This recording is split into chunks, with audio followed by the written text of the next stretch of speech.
Olá, jovens, tudo certo? Mais um vídeo então de exemplos resolvidos para vocês. Novamente nós vamos abordar um exercício de movimento oscilatório, movimento MHS aqui no caso, tá? E para esse vídeo então o enunciado do exercício diz o seguinte, ele fala assim: um bloco está em uma superfície horizontal, então uma mesa, né, oscilante entre parênteses aqui, que se move horizontalmente para frente e para trás em um movimento harmônico simples com uma frequência de 2 Hz.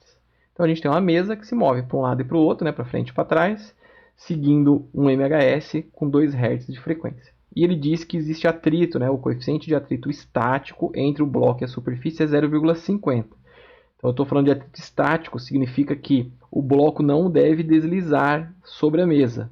Tá? E aí ele diz assim, qual é o maior valor possível de amplitude MHS para que o bloco não deslize? Então é exatamente essa a pergunta, para saber aí qual é a maior amplitude para que o bloco não deslize pela superfície. Então vamos lá, vamos entender aí, vamos fazer um desenho aqui para entender qual que é o problema. Então eu tenho uma mesa horizontal que se move horizontalmente para frente e para trás, e o que acontece é que o bloco não vai deslizar, então deve surgir uma força aí entre a mesa e o bloco que faz com que ele ande junto com a mesa. E essa força, como o enunciado já nos leva a deduzir, é a força de atrito, que, claro, eu coloquei ela momentaneamente aqui para a esquerda, apontando para a esquerda, mas a gente tem que lembrar que a força de atrito ela é sempre contrária ao movimento relativo. Então vamos pensar, eu coloquei aqui ela para a esquerda, mas ela vai ficar oscilando junto com a mesa também. Por quê? Porque quando a mesa vem para a esquerda, imagina a situação onde a mesa vem para a esquerda. Se não houvesse atrito, o bloco iria deslizar relativamente para a direita. Né? Então a mesa vai para a esquerda, se eu pensar no referencial da mesa, eu viria o bloco, eu observaria o bloco indo para a direita aqui então. Tá? Então, neste caso, como tem atrito, se a mesa se movimenta para a esquerda, a força de atrito também é oriunda, é direcionada para a esquerda, de forma com que o bloco ande junto com a mesa. Quando a mesa inverte o movimento e vai para a direita, a força de atrito também inverte a sua direção. Afinal de contas, a velocidade relativa iria inverter, né? E aí, com isso, a força de atrito apontaria para a direção e sentido que a mesa está se movimentando.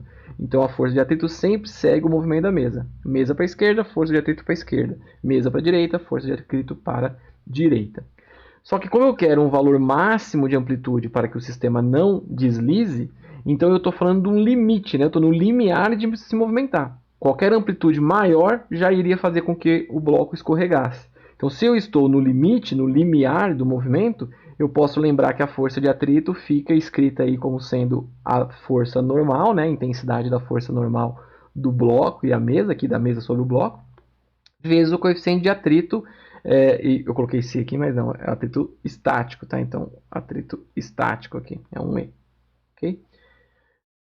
Sendo assim, como a mesa está na horizontal, a gente já sabe que o bloco, então, tem uma força, sobre o bloco vai ter uma força normal, que é igual à força peso, né? O bloco com a força peso mg para baixo aqui, a força normal, neste caso, mg para cima aqui. Então, eu já consigo calcular facinho, porque o bloco não se move, né, verticalmente aqui.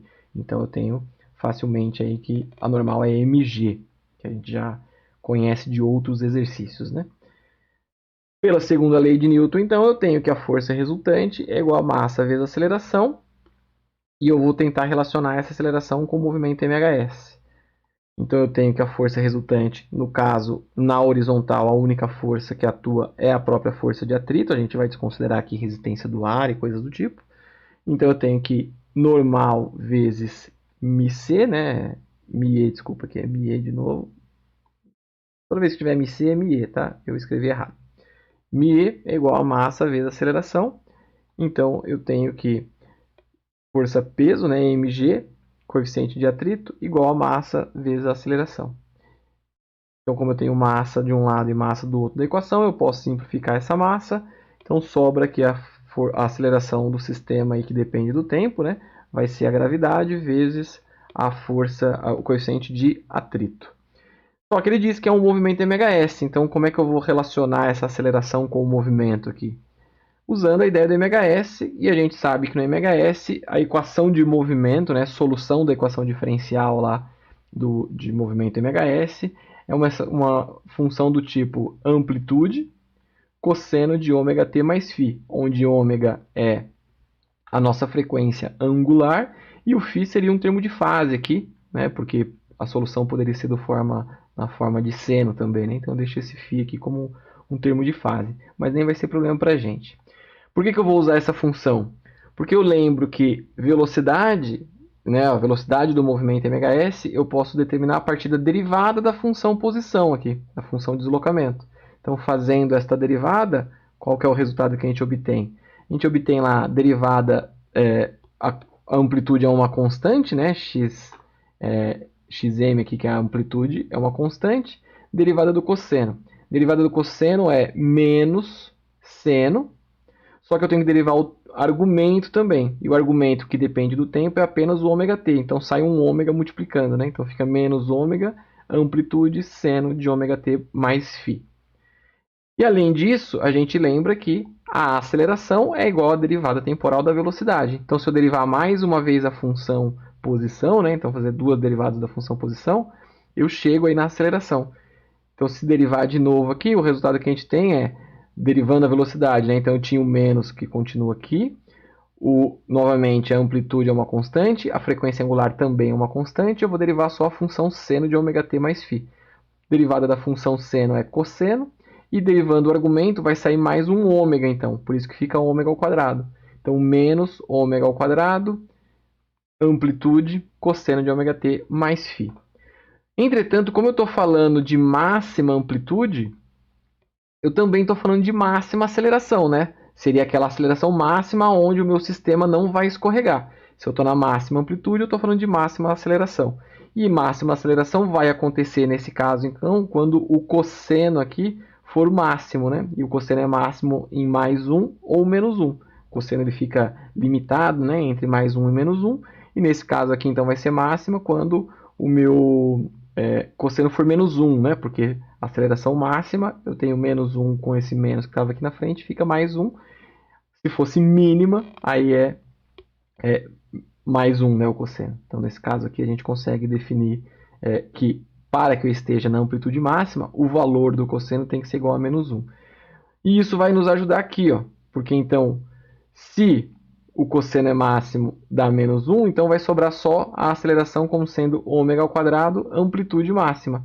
Então, substituindo aqui na nossa equação aqui embaixo, ó, então fica ômega ao quadrado, amplitude máxima, igual a gravidade vezes o coeficiente de atrito.